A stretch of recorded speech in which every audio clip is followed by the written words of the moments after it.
السلام عليكم ورحمة الله وبركاته. مرحبا بكم أحبتي. هذا اليوم أعرض لحضراتكم هذا الحجر الذي تسبب في المرض والنزف الشديد لأحد المسلمين. هذا هو حجر الدم.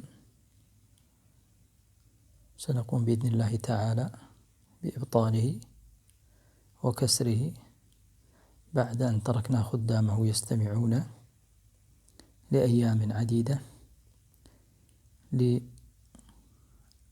إبطال السحر وللرقى الشرعية.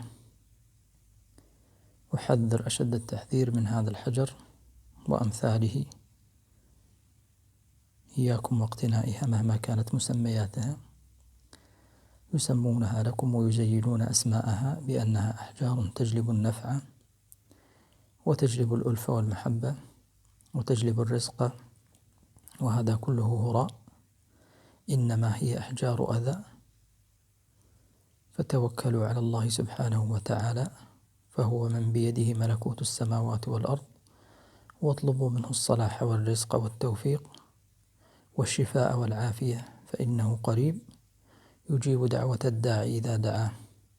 فاستجيبوا لله سبحانه وتعالى واتركوا عنكم هذه الأحجار. سنقوم بإذن الله تعالى بإبطال هذا الحجر وكسره. نسأل الله العظيم رب العرش العظيم أن يحفظكم وجميع المسلمين من أذى الجن والشياطين.